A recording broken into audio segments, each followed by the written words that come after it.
శరీరానుసారంగా విత్తుతున్నారా, ఆ పంట కొయ్యకు తప్పదు. ఆత్మ సంబంధంగా మీరు విత్తుతున్నారా, ఆ పంటే కోస్తారు.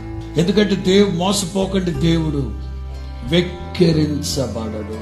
వాళ్ళ అమాయకులను, తెలివిలేనోళ్లను, చాతిగాళ్ళు వాళ్ళను వివక్ష కనుక చూపితే, అంటే మన దైనందిన జీవితంలో ఏ విషయమైనా సరే నీలో అసూయ ఉంది, అసూయతో ఎదటి వాళ్ళ మీద ఏదైనా చేశారా, తిరిగి వస్తుంది.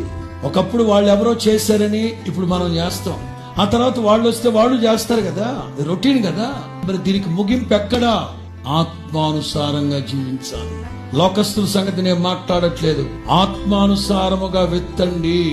ఆత్మ ఫలాలు ఫలించాలంటే ఆత్మానుసారమైన సీడ్ ఆఫ్ ప్యూరిటీ, పవిత్రత, పరిశుద్ధతనే విత్తండి.